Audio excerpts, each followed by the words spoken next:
Gepleyer Azatlyk Radiosu, efirde Maksat Ataýew bilen habarlar gündöligi. Rohanynyň Türkmenistana etjek resmi saparynyň öň ýany türkmen serhetçileri 2 Iranly balykçyny atyp öldürdi. İran'ın yarım resmi ilni habar agentligi Türkmenistanyň serhetçileriniň 2 Iranly balykçyny odaşyp öldürendigini, ýene-de ikisini saklanygyny habar berdi. Bu barada Birleşen Ştatlaryň The Washington Post, Beýik Britaniýanyň Daily Mail ýaly awraýly neşirleri Associated Press'e salgylanyp 22-nji martda habar berýär. Çarşembe günü 21-nji martda peýda bolan habarda agzalýan hadisanyň seýşenbe günü giýje 4 Iranly balykçy hazır deňdirnäki İran'ın territorial suwlarynyň kenar ucuny balyk tutmagy ýerşine ýüze çykandygy ma'lum edilýär. Habarda balykçylaryň şahsiýeti barada maglumat berilmeýär ýöne balykçylaryň Iranyň häkimetleriniň duýduruşlaryna ähmiýet bermeýänligi agzalýar. Bander Türkmen şäheriniň häkimi Ilyas Hyýoçynyň 21-nji martda giýişlik Iranyň İran döwlet habar agentligine aýtmagyna görä, öldürilen balykçylaryň jesedi we tutulan beýleki bir balykçy häzir Türkmenistanda saklanýar. İran resmiýeti Türkmenistanyň serhet gullugynyň bu hereketini ýerliksiz diýip atlandyryp, balykçylaryň biriniň güllü degen badyna ölendigini beýleksiniň hem düşen agyr ýara sebäpli soňra aradan çykandygyny bildirdi. Associated Press'in Iranyň ýarym resmi ilni habar agentligine salgylanyp beren habaryna türkmen serhetçileriniň Iranyň gaýyklaryna odaçmak hadiseleriniň soňky ýyllarda hasy ýygylaşýanlygy ýazylýar. İran habar agentligi Türkmenistanly serhetçileriň benler türkmenli balykçylary odaçmagy ozal hem bolmadyk zat dälip, soňky ýyllarda iki ýurdun arasyna suw serhetlerini balyk tutmagy synanşan ençeme balykçynyň Türkmenistanyň serhet gullugy tarapyndan nişana alnanlygyny belleýär. Türkmen serhetçileriniň Iranly balykçylar atyp öldürmegi boýunça hadise Iranyň prezidenti Hasan Rouhanynyň 27-nji martda Türkmenistana etjek resmi saparynyň öň ýany bolup geçýär. Gurrungy gidýän resmi sapar barada Iranyň Mehr habarlar gullugy 19-njy martda maglumat berdi. Ýöne beýleki bir tarapdan Ýewraziýa Daily neşrine Iranyň prezidenti Hasan Rouhanynyň goloýda Türkmenistana resmi däl sapary amala aşyranlygy, türkmen lideri bilen Iranyň prezidentiniň Aşgabatyň aeroportuny gysga duşuk geçirenligi öňe sürilýän habar peýda boldy. Neşir özüniň 2 garaşly çeşmäge tasdikladyldy diýýän habaryny Iran prezidenti 15-nji martda Aşgabatda sapar etmeli diýilýär. 15-nji martda prezident Berdimuhammedow Kuweyt döwletine we Birleşen Arap Emirliklerine resmi saparlary amala aşyrýardy. İran bilen Türkmenistanyň arasynda gaz dawalary boýunça çözülmedik wagwaly mesele bar. Ozalan ma'lum bolşýaly iki ýurdun arasynda gazyň bahasy sebäpli oňuşuksuzlyk dörep Türkmenistan 2016-dan 2017-nji ýyla geçilen giýje Irana akdyrýan gazyny togtatdy. Soňra 2017-nji ýylyň maý aýynda Iranyň milli gaz kompaniýasynyň dolandyrjy direktory Hamid Reza Araki 3 mesele boýunça ýagny gazyň bahasy gazyň gyşda birden kesilmegi bilen onuň Irana ýetirýän zyýany we türkmen gazynyň hili boýunça Türkmenistany halkara arbitraj suwdyna berjekdigini aýtdy. Prezidentleriň öňe sürilýän duşugy barada habara dolanyp gelsek, Ýewraziýa Daily neşriniň Iranyň prezidentiniň Aşgabada jemgyýetçiligi aýan edilmeýän amala aşyryldy diýýän resmi däl sapary barada Türkmenistanyň Daşary işler ministrliginden atlandyrylmasylygyny soran bir çeşmede Azatlyk Radiosynyň habarçysyna gurrun beripdi. Şonu gurrun döşmede Rouhany bilen Berdimuhammedowyň goloýda 15-nji martda Aşgabatyň halkara aeroportuny gysga duşuk geçirenligini, munyň jemgyýetçiligi aýan edilmeýänligini öňe süripdi. Ýöne şonu Azatlyk bu habara şüpheli garap ikinji çeşmäde tasdikladyp bilmän soň maglumaty çap etmekden saklandy. İran, Türkmenistan, Azerbaýjan, Gazagystan we Orsiýet hazır deňdiriň kanuny statusy bilen bagly meseleleri çözmek üçin çarşuwanyň uğruna işläp gelýär. Hazır deňdiriň kanuny statusy boýunça konwensiýany taýýarlamak üçin degişli döwletleriň ýokary derejeli resmiýetleriniň gatnaşmagyny ýürüýte iş topary 26-njy fevral 1-nji mart aralygynda Moskwada 50-nji gezek duşuşdy. 15-nji martda Orsiýetiň Daşary işler ministri Sergey Lavrov şu ýyl Gazagystanda geçiriljek 5-nji sammitde hazır deňdi boýunça konwensiýa gol çekilmegi gaty ahmal diýip RIA Novosti habar gullugyna sitirlendi. Telegram Messenger bu Azatlyk Radiosu bilen habarlaşmak üçin iň hupsuz ýollaryň biridir. Telegram tilsimini ulanmak üçin onu öz mobil telefonuňyza indirin. Soňundan peýda bolan instruksiýalara laýyklykda maglumatlar girdin. Siz aktivasiýa açar sözüni almak üçin özüňiziň hakyky telefon belgiňizi girdmelisiniz. Şol bir wagtda siz öz adyňyzy görkezmän hem bilýärsiňiz. Tilsim işläp başlandan soň Azatlyk Radiosu bilen şu telefon belgileri arkaly habarlaşyp bilersiňiz. Ýagny goşmak 420 724 168 983 we goşmak 420 773 797 383. Telegram Messenger'ine işläp düzenler bu tilsim arkaly ugradylan maglumatlary asla izarlap bolmaýandygyny, her bir maglumatyn ýürüýte kodlanýandygyny aýdarlar. Has hupda söhbetleşlik üçin siz Secret Chat, ýagny gizli chat mümkinçiligi bilen hem peýdalanyp bilýärsiňiz. Dünýäniň iň öňde barajy ýürüýte gullukları henüz hem Telegram'ın koduny döwüp bilmediler. Bilsini däli Türkmenistanda messengerlaryň aglabaty şoltanda Telegram hem pitikli bolmagyna galýar. Emma Messenger'i işläp düzenler dowamly täzelenýän protokollaryň we kodlaryň kömegi bilen bu çäklendirmelerden sowu geçmeň ýollaryny oýlap tapdylar. Telegram'da günümün araç proxy servere birigip ulanyjy we onuň ýerleşen ýeri baradaky maglumatlary gizleýän ýürüýte bir mümkinçilik gözüňde tutulandyr. Şu sebäpli proxy serverler Türkmenistan ýaly internet çäklendirýän ýurtlarda uly meşhurlygy eýedir. Türkmen ýürüýte gullukları nähildir bir ýol bilen Telegram Messenger'ini petiklemegi başartalar-da, siz VPN, şoltanda ýürüýte Azatlyk radiosy üçin işlenip taýýarlanan Sayfon 3 programmalaryndan peýdalanyp bilersiňiz.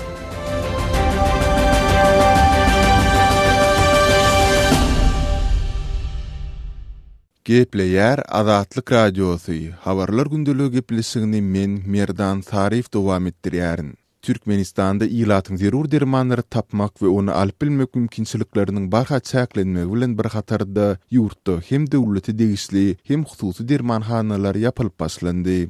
Azatlyk radiosynyň çeşmeleri dermanhanalaryň ýapylmagynyň esas sebäpleriniň biri dermanlaryň bahasynyň aşağı ýokarlanmagy we olary alyp bilýän ýasaglaryň azalmagy. Şol bir wagtda daşary ýurtlardan gelýän dermanlaryň sanynyň juda azalmagy bilen baglydygyny aýdarlar. Dermanhanalardan ilkinji zeruriýet dermanlar ýitirim boldy. Hatda ammarlarda hem derman galmady. Barjalarynyň hem bahasyny galdyrmaly boldy. Tekçelerden ýitirim bolan dermanlar aglawa Russiýadan getirilýärdi. Olaryň getirilmeginiň besedilmeginiň sebäplerini aýtmaýarlar. Ýerlilerden diňe ýot ýa-da otlardan ýasalan karvalol diýmeseň başga derman ýok. Dip Aşgabatyň paýtaxt il içinde Mirwazar diýilýän bazaryndaky ýapylan uly dermanhananyň ozalky işläriniň biri Azatlyk radiosynyň çeşmesine gurrun berdi. Şol bir wagtda Azatlyk radiosy bilen atlandyrylmasyzlyk şerti bilen gurulaşan paýtagtyň hususy dermanhanalarynyň biriniň eýesiniň aýtmagyna görä, ýurtda dollaryň resmi sewdasyna we konvertasiýasyna girdilen çäklendirmeler şeýle-de dermanlary daşary ýurtlardan getirmäge mümkinçilik berýän ýürüýte lisensiýanyň diňe belli sanlyca adımlary berilmegi ýurtda derman gytçylygynyň döremegine getiripdir. Esasy mesele daşary ýurt valyutasynyň gytçylygy, konvertasiýa hem çäklendirildi. Häzir daşary ýurt valyutasyny satyn almak, ýagny konvertasiýa etmek boýunça berilen arzada görkezülen umumy möçberiň diňe 10% konvertasiýa edilýär. Munyň üstüne konvertirilenen puluň 10%-ni ýürüýte komissiýa para hukmynda bermeli. Netijede biz ozalky kreditlerimizi hem ödäp bilmän uly ziýana galdyk. Indi bolsa lisensiýanyň möhletini hem uzaltman, ony diňe häkimiýeti ýakyn belli adımlara galdyrdylar. Diýip daşary ýurtlardan dermanlary import eden telekiçileriň biri Azatlyk radiosyna aýdýar. Galyberside ýurdun paýtagtyndaky derman gytçylygynyň fonunda ýurdun beýlik sebitlerinde bu ýagdaýlaryň hasda göz çykynçlygyna üns çekilýär. Mysal üçin daşawuzda dermanlaryň köp görnüşleriniň tapdyrmaýandygy sebäpli adamlar hatda sanjym üçin iňelleri hem Aşgabada sapar edýän tanış bilişlerinden sargaýarlar. Bu ağırlykda ýurtda dowam edýän derman gytçylygynyň fonunda bir wagtlar giň ýaýran dermanlaryň elin, ýagny gizlin mazary hem gaýtadan janlanyp başlandy. Yeri gelende bellesek dermanlaryň gymmatlamagy, tekçelerden ýitirim bolmagy, şeýle-de dermanhanalaryň ýapylmagy we bu ýagdaýlaryň sebäpleri barada türkmen häkimetleri we media serwisleri tarapyndan ýylat köpçüligini düşündürüş ýa maglumat berilmeýär.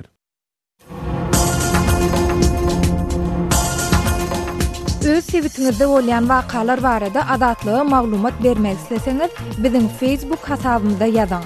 Bizi gözlep bölümine Azatlyk radiosy ýazyp tap bilersiňiz. Siz suratlaryňyzy we videolaryňyzy hem ýollap bilersiňiz. Azatlyk siziň şahsiýetiniňizi gizlinlikde saklar. Siz bolan wakalar barada maglumat beriň, biz hem habar bereriz.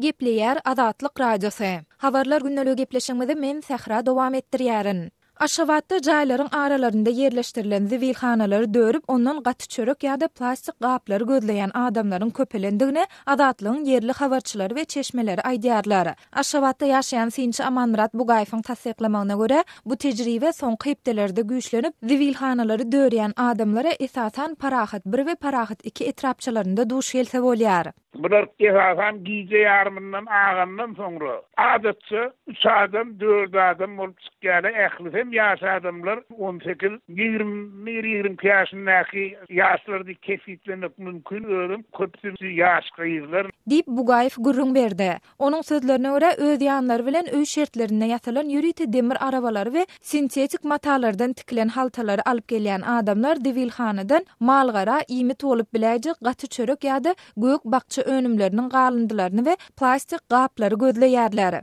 Sondan ýygnan çörek önümlerinde bir Aşgabat şäheriniň eteğindäki owalara barp şolar bilen öňgepleşen hojalyklarymyz we şolary satýarlar. Soň 1 kilogramym argan bolanda 7 manat gymmat bolanda 15 manat çellik gymmatda diýerler. Eger ýöne bir käwatdyr köprägiň üstünden duşsak onu özümüň gelen etrafynda da uğrayan gereklerimiz bolýar. Olam egadan şol ondan şu owada malgara saklaýarlar, ýankyları eltip berýärler diýip aýdýarlar. Çörek we Dip Bugaýew bu barada zibilhanalary dörýän bir-birinden garaşsyz adamdan 4 topar bilen söhbetde şolandygyny we olaryň ählisiniň hem şuňa meňdeş jogaby berendigini gurrun berdi. Bellep geçsek bu maglumatlar Türkmenistanda 10 kepek ýetmezçiligi we döwlet bahasyndan berilýän esasy adyk we mal ýymy önümlerini almak üçin döwlet dukanlarynyň öňünde adamlaryň uzyn nowatlarynyň emele gelendigi we käte basabaslyklaryň hem bolýandygy barada habarlaryň peýda bolan mahalyna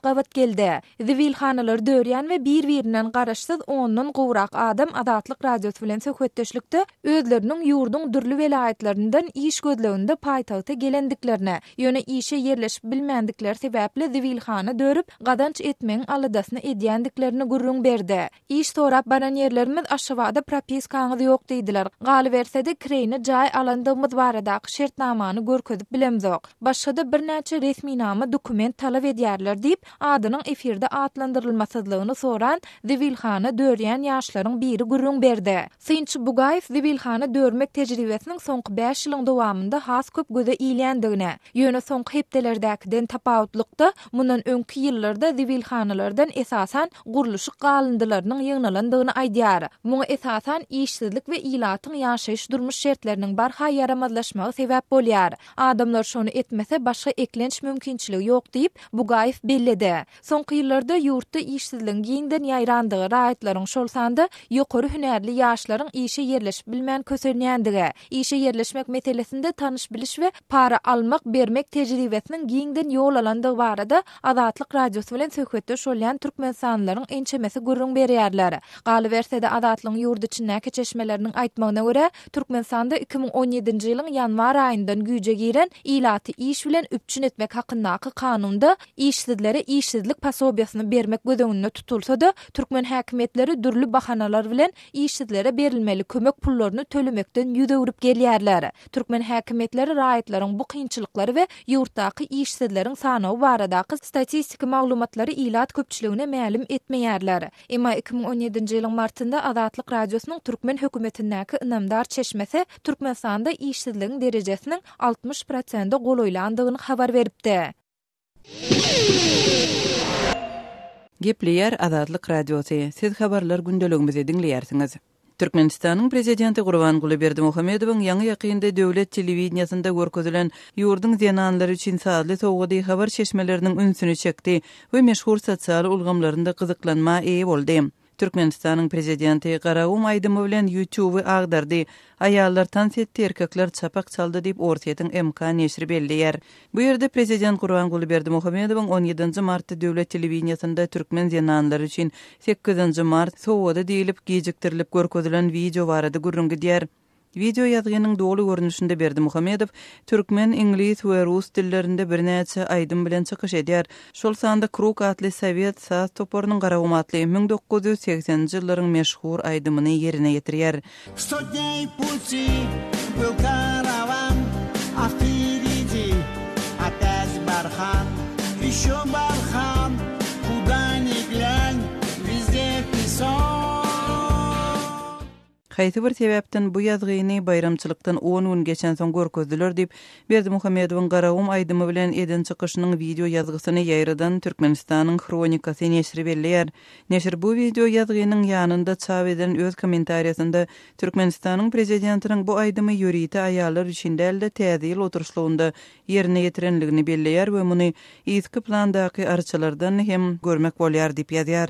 Türkmenistanyň döwlet habar agentligi TDH 17 martda görkezilen videonyň 8 martda Halkara aýallar güni münasibetli geçirilen dawarada surata düşürilenligini habar berdi.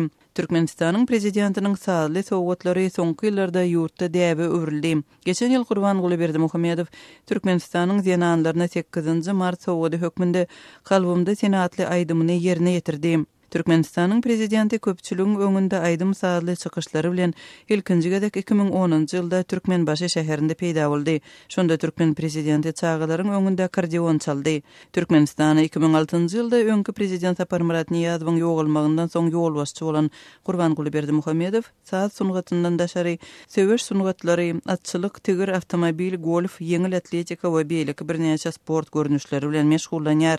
Şeýle-de siýasat, ykdysadyýat, taryh we Türkmenleriň däp desturlary barada eser ýazýar. Türkmenistanyň milli habar beriş serişdeleri prezidentiň döredüjüligi barada giňden habar berip gelýär. Şol bir wagtda Birleşen Ştatlaryň The Foreign Policy jurnaly Türkmenistanyň prezidenti Gurbanguly Berdimuhammedowy dünýäniň iň aýlgynç diktatorlarynyň sanawyna girdi.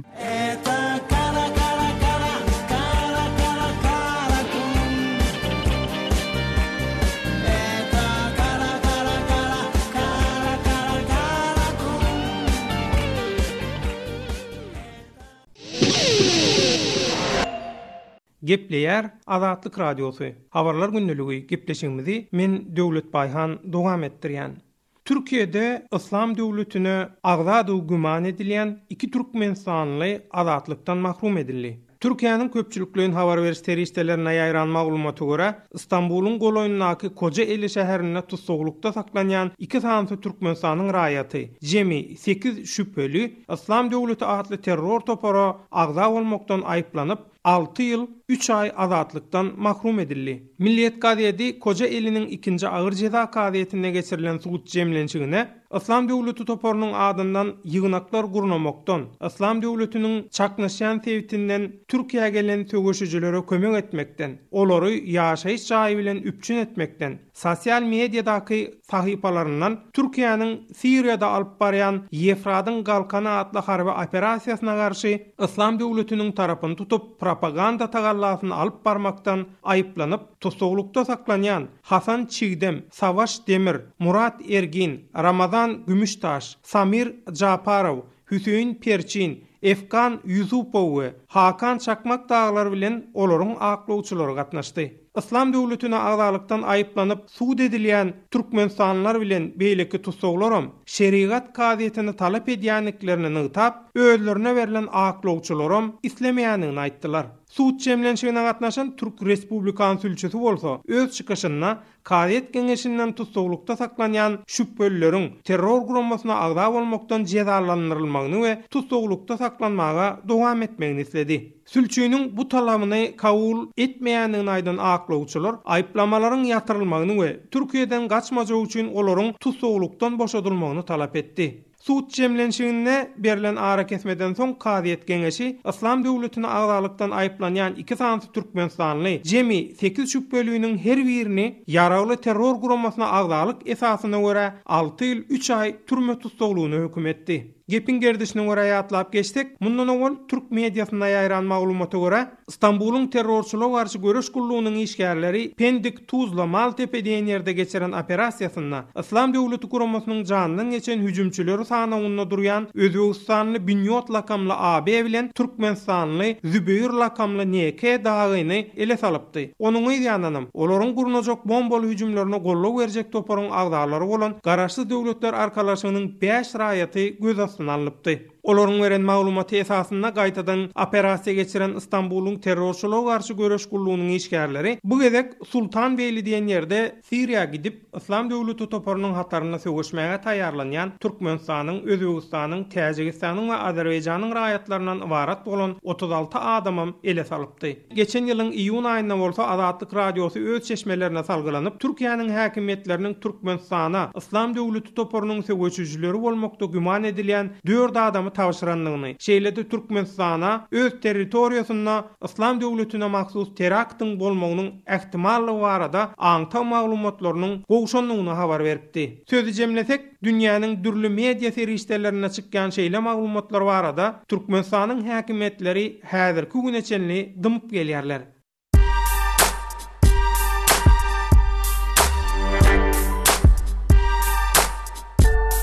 Qaderli dinleyijiler, indi siz Türkmenistanda bolup geçen soňky wakalary Azatlyk radiosynyň Odnoklassniki tahypasyndan hem izarlap bilersiňiz. Bu sosial ulgamda köp sany Türkmenistanlylaryň bardygyny nazarda tutup, Azatlyk radiosy bu ýerde hem öz tahypasyny açyp, maglumatlaryny ýerleşdirip başlady. Bize goşuluň.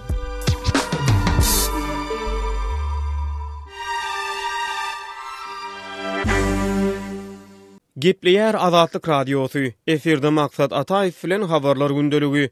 Kreml Johnsonyň Putini giýitlere meňzetmegini ýürek bulanjy atlandyrdy. Orsiýanyň prezidenti Vladimir Putiniň medpugat wekili Britaniýanyň daşary işler ministri Boris Johnsonyň Orsiýetde geçirilýän dünýä çempionatyny 1936-njy ýylda Nazi Germaniýasynda geçirilen olimpiadalar bilen deňeşdirmegini kabul ederliksiz we ýürek bulanjy atlandyrdy. Bu duruşy bilen ýürek bulançygyryň bu sözler şol ýurduň aslyny islenlik ýurduň daşary işler ministrine gelişmeýär diýip 22-nji martda Dmitri Peskov aýtdy. Görüňsiz bu göwünü degiji hemde kabul ederliksizdir diýip ol sözüniň üstüne ýetirdi. Adolf Hitleriň 1936-njy ýylda olimpiadalary gurnaýşy alyp Putiniň de futbol boýunça ýaryşlary Orsiýetiň imajyny güýçlendirmek üçin ulanmaga synanşakdygyny aýdan bir Britaniýaly kanun çykarjy bilen 21-nji martda Boris Johnson ulalaşdy. Johnson meniň pikirimçe bu deňeşdirme ýerlikli diýip jogap beripdi. Bu gurrunlar Britaniýaly kanun çykarjylaryň Odol Cruz agentiniň Angliýada gyýdy bilen zäherlenmegi bilen bagly meseleleri ara alyp maslahatlaşýan wagty bolup geçýär. Johnson Britaniýanyň aýyplamalaryny gaýtalap agzalýan hadisanyň arkasynda Putiniň hökümetiniň bardygyny aýtdy. Ol maglumatlary ýazarlap berseň olar sen Rus döwletiniň depesini alyp gidýär diýdi.